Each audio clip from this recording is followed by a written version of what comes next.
pray is of two types. Is the one who missed his salah or her salah, and the one who abandoned the salah. The one who abandoned the salah, their fasting is not valid, their hajj is not valid, their marriage is not valid, their trade is not valid because they're kafir.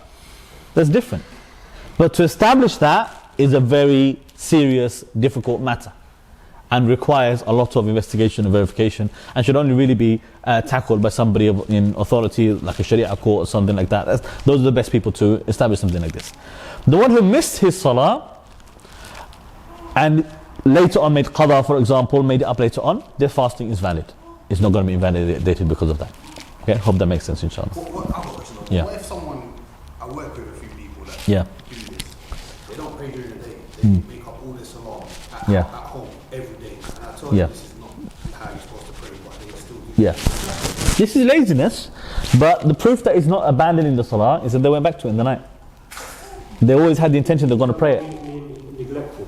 That's neglecting, yeah, and it's lazy. It's someone who's, or could be even be forgetful. It's somebody who is, is disobeying Allah subhanahu wa ta'ala.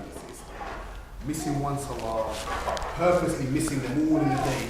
Yeah, I understand, but I understand. Maybe they're thinking because I need to get this work done. It's going to be too hard for me. I'm not going to be able to earn as much money. Whatever reason it is that they do it, this is disobedience and this is a sin.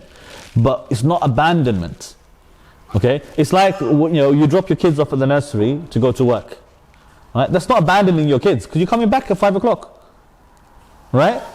The same thing with the salah. Yeah, even I could criticize you, especially if you have no reason to work and both mother and father want to go off to work and leave their young baby with a stranger. I don't think it's a good idea. It's a bad idea. I would discourage you to do that. Honestly, you are much better as parents to look after your kids than some stranger. Right? If you don't need to work, don't. Especially as a mother, I would say that.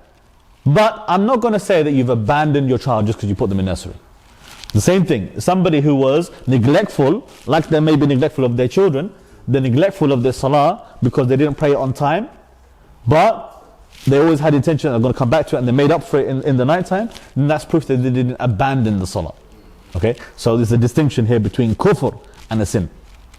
Okay, yes.